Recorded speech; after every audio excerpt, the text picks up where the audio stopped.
Did you surrender your stake? The point here now is, with all this comfort, how many members of my family, my cousin brothers, my sisters, my village can I support?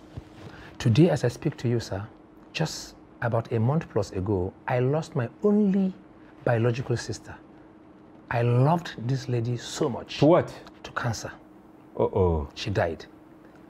She died in Borno State due to insecurity. As planned, I couldn't travel to bury my sister. I had to find a way to go in at a different time when it was safe for me to do so. I've sat down one day, I got a phone call, my whole village, everybody has been sacked. Yeah. There's nothing we've not seen. So if you have a conscience, if you truly have a conscience as a human being, you will not accept what is happening now. What I might have lost or what I have lost in some people's eyes, I will still lose it. I will lose it anyway if there's no Nigeria. I will still lose it if there's no security, if there's no peace, yes, if there's no unity. I have another question, yes, a follow-up, but I want Kontagora to chip in. Will you have taken this risk? He sold a hangar, you know.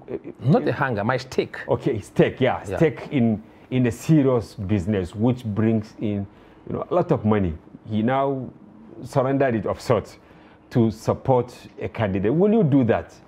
Yes, I will do that. Sure? Yes, sure, because when I'm coming into politics, what I've been told is I need to sacrifice. First, I use my own money to go canvass support, bring the youth together, try to create awareness between the youth and the party, so that youth that are thinking, they don't have that sense of belonging to participate in politics. I try to let them understand there is a place for a person from the rural area to come to the city. Every politics is local. So I use my own money to do that in order to create awareness for the youth. So in every political activities or any political movement, you have to sacrifice. Okay, Balaji, back to you. Yes, I understand. It's like you're on the same page as far as this is concerned. If they make it, definitely he will be rewarded. And even though he's not rewarded now, he will be rewarded hereafter. So many of our politicians started in this way. So many of them. Asuwaju himself, he started it a long way. Umar Bago of Niger State that is now the gubernatorial candidate. That is how he started it to become a gubernatorial candidate. Okay, so he's building his future. Okay. Yeah, so you see what you did as an investment or a sacrifice? For me, it's a sacrifice. Today,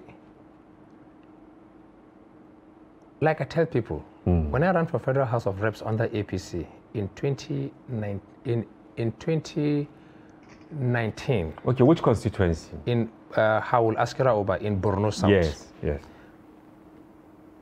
I didn't buy my farm with my money, and not because I couldn't afford it. Villagers in my place put their money together, sold their farm produce, and they bought my farm 3-point-something million naira for me. But let me tell you why they did that. 10 years before I ran, I bought 40 computers, took it to my village, set up a school, a free education, primary 1 to 6. It's still running till date in Shafa, Borno State, where I come from. And I was surprised when they told me that within the space of 10 years, I have trained over 2,000 youth in that Isaac Balami Foundation. Now, 10 years ago, I was just in my early 20s. I was a small person then when I ran. Yeah. So the point is, did I know that I will one day run for House of Reps? I never knew then.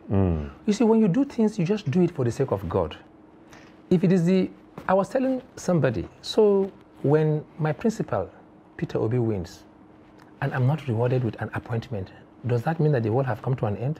Will I be a sad person? I'm a young person, I'm a licensed aviator. I can operate anywhere in the world. Are you with me? Yeah. We are doing this thing for the sake of our children and our unborn children. Yeah. It's not for any interest whether we will be rewarded or not. Because if you have that, then you will be disappointed. Because naturally, human beings will naturally, my father taught me one thing. He said, expect little or nothing from people. but expect everything from God. And what God will give to you, nobody can take it away from you. So for me, what I am doing with my team, we are doing it because we believe that it is time for genuine change. It is time for a new paradigm. It is time to move the country to the point where it ought to be. Yes, we've lost over 60 years since independence. Yes. Good things happened, bad things happened, bitter things happened, but we cannot dwell in the past. We want to start all over. As far as we are concerned, the issue of Peter Obi and Datti is restarting all over. Okay, back to Kontagora. Youths are really coming out. You can see of all the numbers that we have, the majority, according to INEC, are youths. But most of the candidates are no longer youth. Even Peter Obi, I think, is 61 or thereabout. Tinubu, over 70. Atiku, over 70. Konkoso, over 60. Name it. Why is it difficult for youth to actually be, up there to say, okay, this is our candidate, a young person, like what happened in France, what happened in many other countries? First and foremost, to my own belief, politics is an institution where you learn to be a politician. It is now the youth know the value of politics, that they are coming into it. This method, had it was taken 10 years ago, by now a youth could have been the presidential candidate of any political party. It is now the youth have understand. It is not good just sitting at home, abusing these politicians. Politics is not easy. Everybody that is in a political environment, that is a politician, will tell you it is not easy. You have to go out, canvass support. You have to go out, get your followers. So the youth are trying to do the right thing now. By what? By joining politics. It has been passed, not too young to run. And many of the youth are coming on board. I was happy when I saw him from the Labour Party. He's a youth. I'm happy with that. And what we want in Nigeria is for us to have that sense of belonging. Nigeria is not for an Igbo man. Nigeria is not for a Hausa man. Nigeria is not for a Yoruba man. Nigeria is for all of us. If we can come together as youth, as coming up youth, to develop that sense of belonging. If something happened to an Igbo man, I will feel it. Yeah. Not he's an Igbo man, he's from the southern part of the country, I don't care. So if I understand what you are saying, it's a learning process. It's a learning and that is process. Why some of you did not really go for the big office. Yes. You share the same with him, that it's just to support the old people, and you believe that there will be, return on investment, not in terms of remuneration or whatever, but you will get value for what you believe in? Yes, he's right. You see, let me also add, because you spoke to him about youth participation and whatever. What is happening today is a wave. It's a tsunami. Okay. It's not ordinary. It's not induced by anybody, but by God himself. You agree with me, it has never happened in the history of Africa whereby, now you can argue that whether it is multitude of crowd or millions or 1 million man march, it doesn't matter, they were crowd, right? Came out in their own accord, not being induced by money. Nobody was paying them or promising them anything. They just got fed up. They got tired. Over 30% youths are jobless. 8 months, youths are at home. Universities close.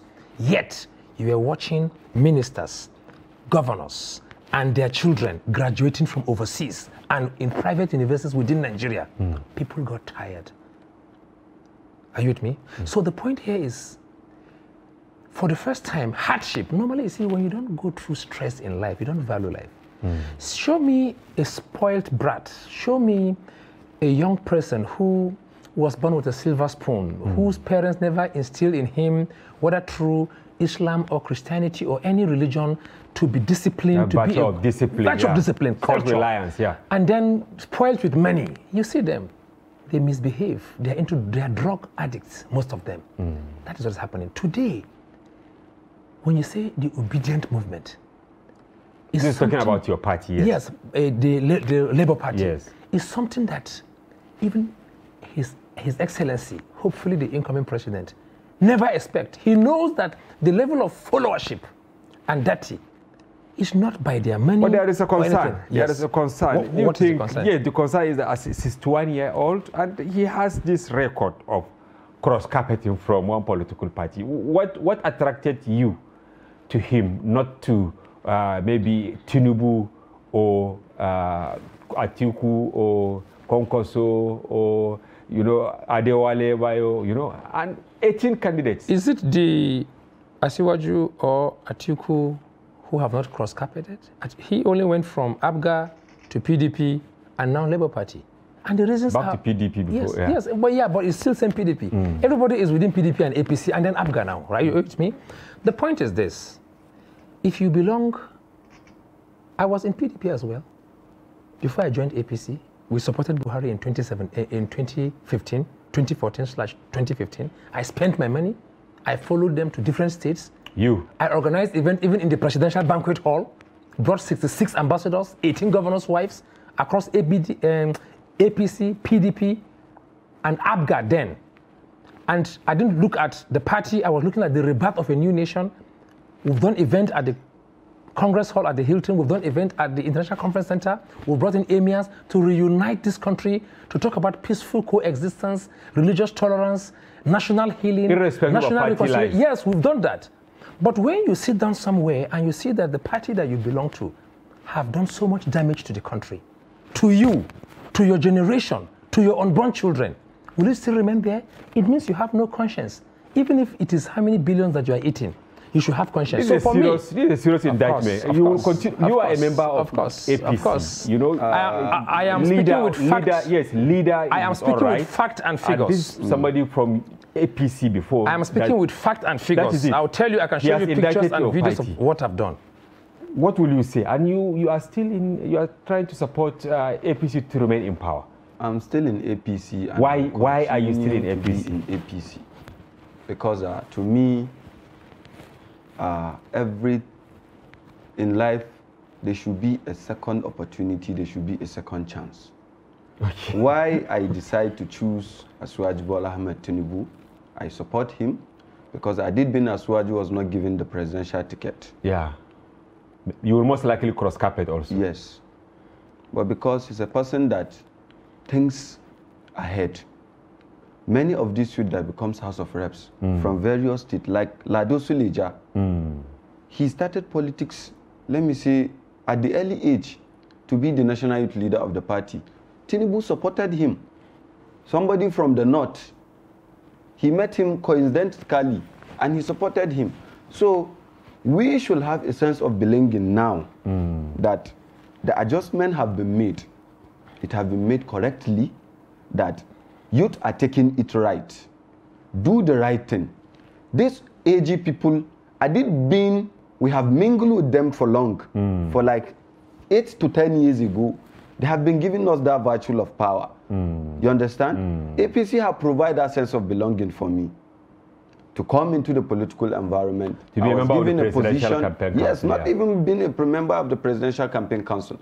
I've been at the National Secretariat of the party, working close hand with the National Youth Leader, with my chairman, North Central Vice Chairman, with also the North Central Youth Leader, in order to what? To bring the youth from the grassroots. The problem now is the ignorance that the grassroots are having. If we don't correct it, no matter how a good leader is coming, that ignorance will still be there. And it will not solve the problem. It will not solve the problem. But I mean, don't you think you regret your action of maybe dumping the APC? Never. What exactly is your frustration? You see, it's very, very simple. First of all, the APC, there's never a time in the history of Nigeria where this country is this divided. We've seen appointments that is lopsided. It's there, you can Google it. Whether in the armed forces or in the agencies and parastatals. We've seen it.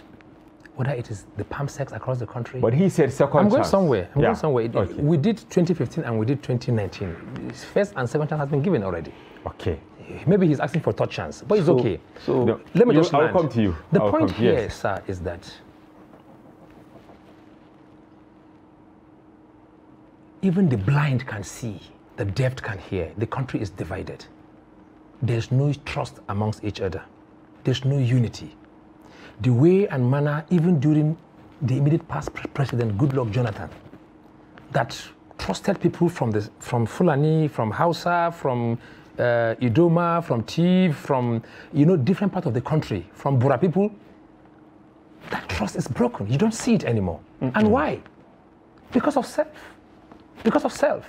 Now, at a point when there's an opportunity to heal that wound, don't forget, when it comes to Arewa, if it's during election, they say it is one Arewa. But after election, you are a middle belter, you are a Christian, you are a Muslim. They begin to separate. Oh, you are not even a pure Fulani, you are Hausa. We've seen all this drama. And this APC government in the last 7 years did all this damage to this country. Now, an opportunity to fix this mess that has been done. What did APC did? They pour more salt to the injury. How? By doing a Muslim ticket. Insulting the sensitivity of Nigerian Christians. Okay, maybe he will answer this. Let him He will answer. answer. You can see now 2 questions for you. Okay.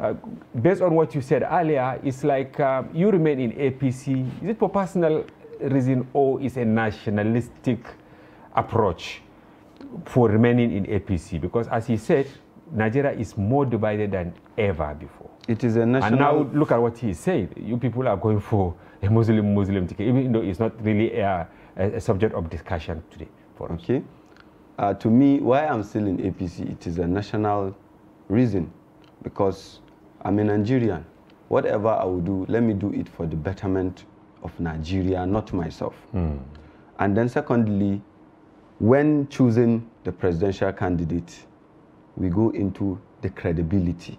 He's a credible candidate. You're not talking about religious Let's keep lines or religion. whatever. You can't fight for God. That is when Nigerians are getting it wrong. Okay. We use God to commit so many atrocities instead of us to pray to God to unite and bring us together. Bola Ahmed Tinubu was a governor. Peter Obi was a governor. What we use was, what have Bola Ahmed Tinubu done when he was a governor? What have he done as a politician? That is what we use. He was selected as the presidential candidate. And in selecting the vice presidential candidate, a lot of people come on board. Who happens to be from Balami's homestead, yeah. A lot of people come on board. But what we see in Kashim Shettima was that sense of belonging in him, that he believes in one Nigeria. That's why you pick him. Yes. But there is... We use credibility. We are not talking of religion here. There is a story that I filtered, from former SGF, Okay. that they are tilting towards the Labour Party. Are you worried? Even though Dogara said Babachir actually preempted what they are planning to do, they are going to address the press. And it is based on this grievance that there is Muslim ticket that they want to move to Labour Party. You see, to me, those two politicians, they are my fathers in politics. I don't know what they see, but they are taking it very wrong. The former SGF, he was given an opportunity to be the SGF of the Federation. What has he done to his people when he was an SGF? What impact has he made to his people? He has not made that impact. All these people you are seeing, they have seen that they are no more relevant. All what they want is to be relevant. That is why they have been shouting. But they have held positions. The former speaker, he was a speaker, House of Reps. What has he done? He was given an opportunity. They see that they are not being carried along. They are using that grievances. Okay, so I think this is for you to answer. He said the former SGF did not do anything. He's from your catchment area. We are from the Northeast. Yes. If he said the former SGF didn't do anything, we are his product. Go and Google my achievements. I am his product of Babachir David Lawal and former Speaker Yakubu Dogara.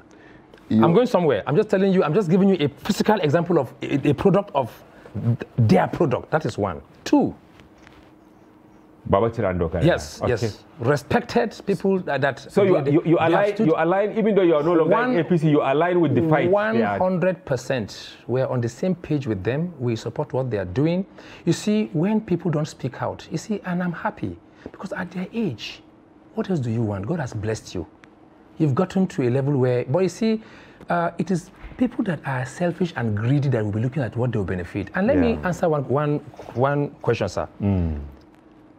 It is very, very wrong and so demeaning to Peter Obi to compare Peter Obi with Asiwaju in terms of integrity. It's very, very wrong. It's a huge crime. And I'll tell you why. These are two people that you cannot, if you place them side by side, the other person virtually owned Lagos, allocated things to him and his friends. But don't you think? Excuse me. The other person, no. The other person is there. The evidence are there.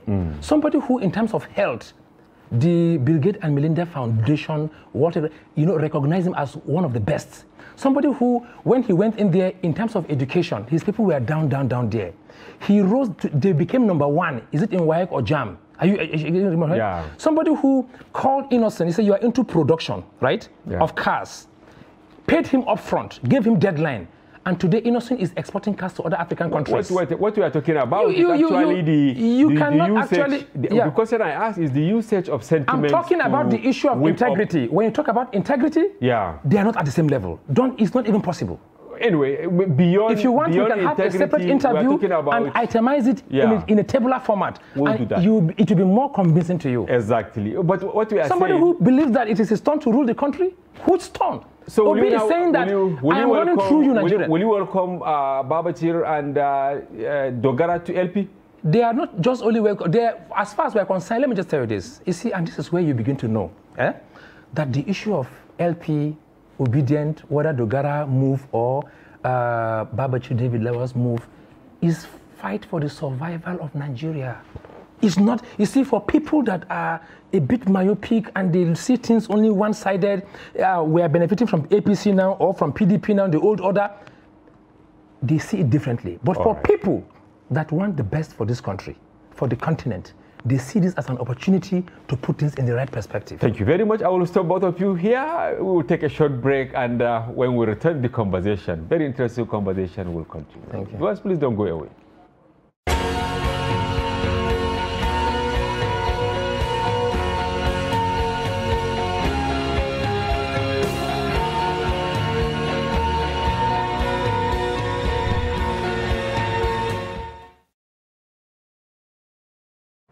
Welcome back. If you are just joining us, this is Daily Politics on Trust TV. Remember, you can follow the conversation on all our social platforms on Facebook, Twitter, and follow us live on YouTube. We have in the studio Isaac Balami, Deputy Campaign Manager, Labour Party, and then Musa Mama Kontagora, his National Youth Mobilization and Support Group Coordination, APC Presidential Campaign Council. Welcome back.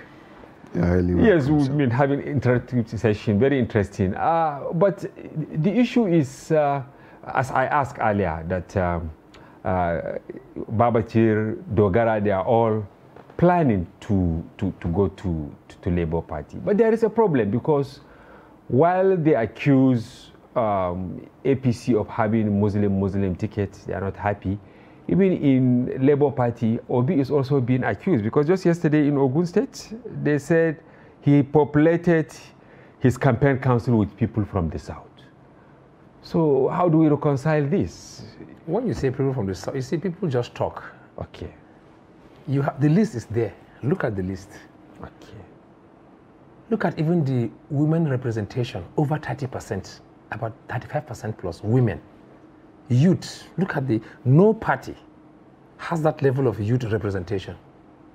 As I speak to you here now, among the 6 top management team, as a youth, I am one of the top management team. No any party has done that to any young person in this country, be it male or female. You see, as for list, people will always complain. But do you know that His Excellency Peter Obi did not even nominate one person to that list? It was all nominated. Now, why is it that, look, you know, at a press conference in Abeokuta, the State Secretary, Mr. Faishola Michael, said there was what he termed Southernization of the APC against the northern interest. This is somebody in Ogun State in the south trying to make case across the Niger.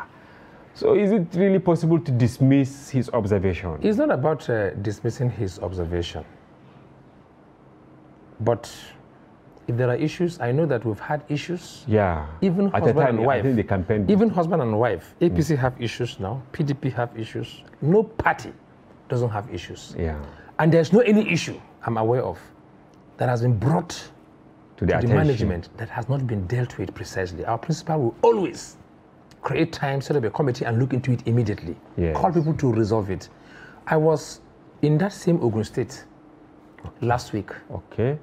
To support and to encourage the southwestern stakeholders before the Oyo rally in Ibadan.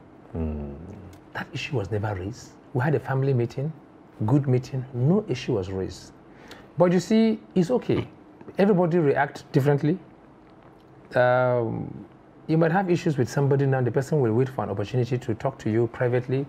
Somebody will wait until when you are in the market square, he began to shout on you, it's fine. But you will not be distracted. We will deal with the issue. No. He is important. Everybody is important in Labour Party, in the campaign council. That is one thing that our principal, Peter Obi, and Dati has made us also understand. You don't just push people aside. Okay. You except if you talk to somebody, the person is not listening, then that one is the person's problem, right? Okay. Because this movement is bigger than any one of us. Okay, Kontagora, we are talking about youth inclusion. Now, it's not just about being part and parcel of the campaign, but being part and parcel of government to make, something for the youths. Have you people defined some issues for your candidates, not necessarily at the presidential level, even at the state level, because you want your party APC to win? Yes. Do you have charter of demands of such? Yes. When I saw my name on the list as a member of the APC Presidential Campaign Council, many were thinking it is an opportunity for me to make money. But to me, it is not an opportunity to make money. It is an opportunity to work for my party. Okay. As the chairman of the North Central Youth Stakeholders Forum, I sat down with so many youths. Any support group that I met with, what I usually tell them is, any of them that is not a card-carrying member of APC that does not have his voter's card is wasting his time. He should go back and get because those it's things. really an issue. Yes, he should go back and get those things in order to support APC. When you are having that, what next to do is go back to the grassroots. All politics is local. Go back to the grassroots. Make sure that each and every person is able to canvass support, is able to convince 10 people. If we are 100 in a place, and then each person is able to convince 10 people to come and give APC vote, tell me, we are having a large But do you number. have charter of demand? Now, do you ask the youths what you should tell the candidates? Yes. When every youth you met, if they want to get your support, Yes. Most especially, we have a plan. Our plan is we are going to have a different kind of political campaign.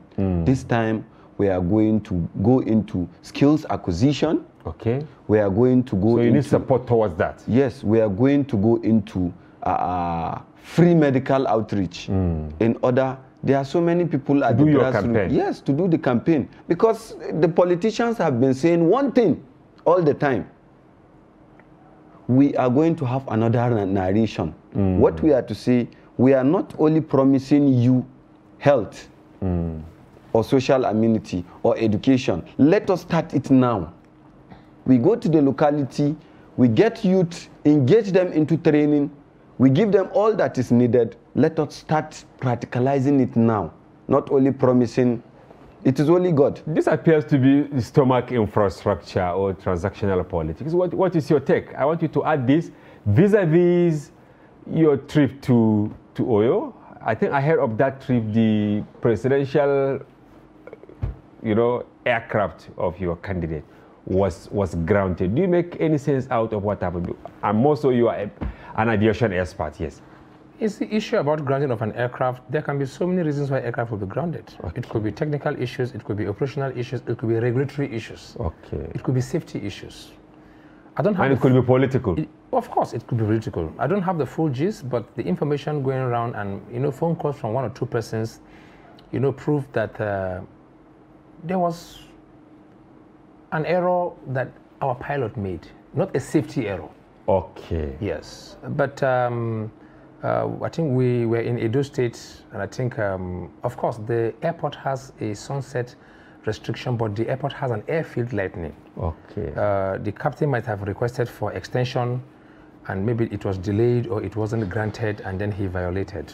It happens. Are you with me? Okay. Sometimes you can be fined, you can be suspended. It depends, but not the aircraft. It has nothing to do with the aircraft. Okay. Another issue also is one of the person that the aircraft, because an aircraft can't just come and operate in a vacuum. The aircraft must operate under a license. Yes. So that there can be somebody somebody can be held responsible by the government should anything go wrong. So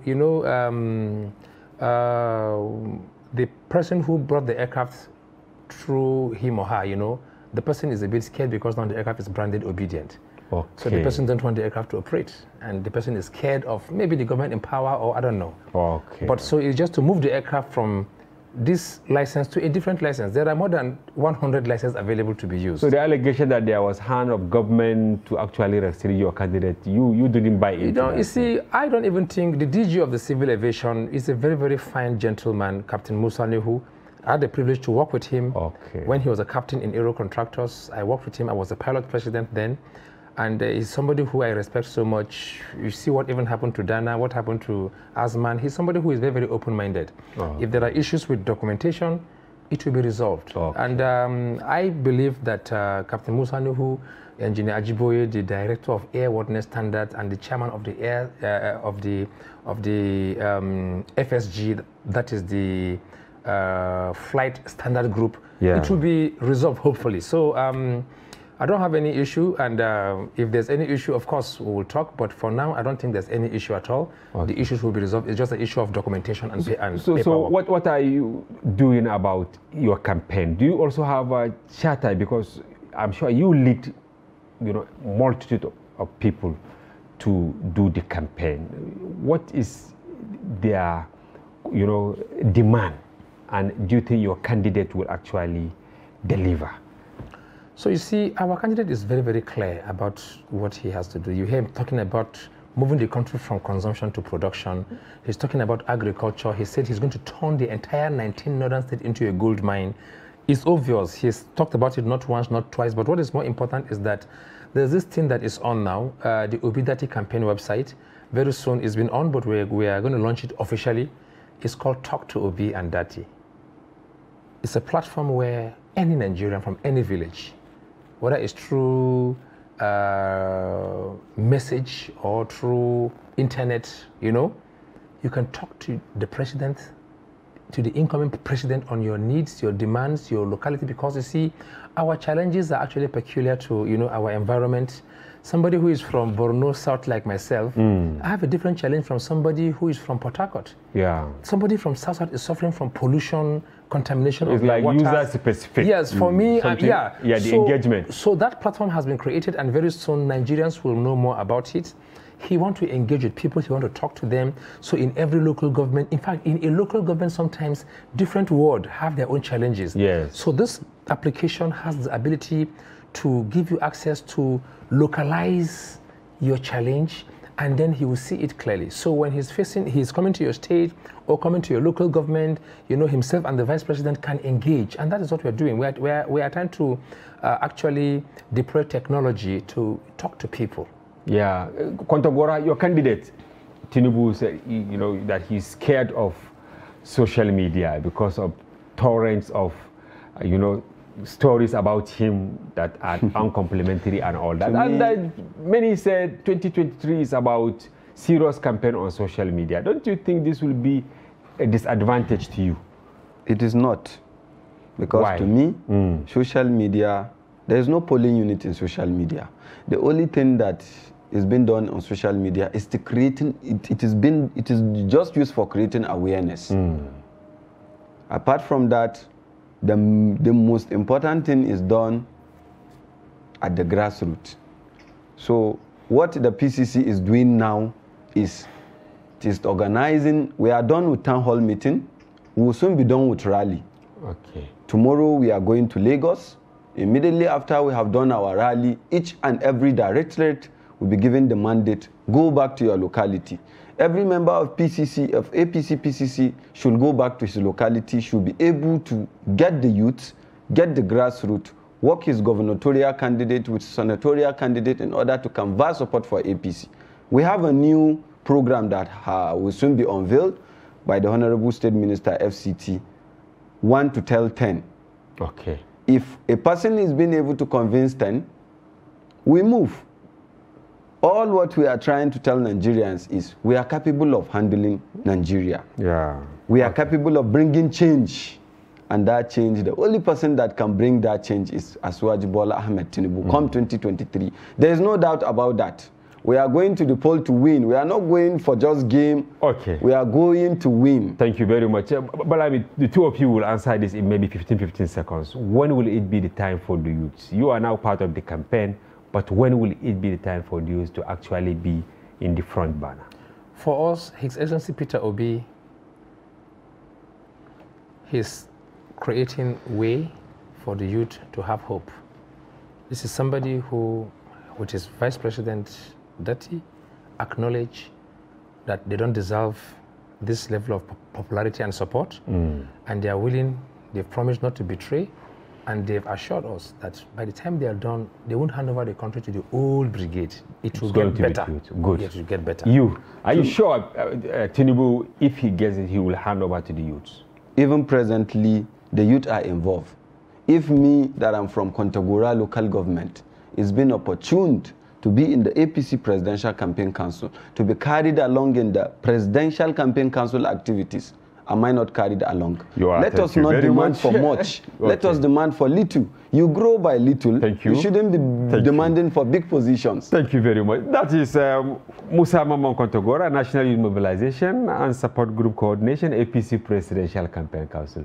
Thank you for coming and for your well-informed perspective. Isaac Balami, thank you for coming. You are the campaign manager, Labour Party. We thank you for coming and for actually expressing your understanding. Deputy campaign manager. Yeah, deputy campaign manager. We thank you for coming and we hope you will come next time. Always a pleasure. This is where we wrap it up today. We hope you enjoyed the program and you will be with us for another interesting edition. For now, bye-bye. I'm Hamza Idris.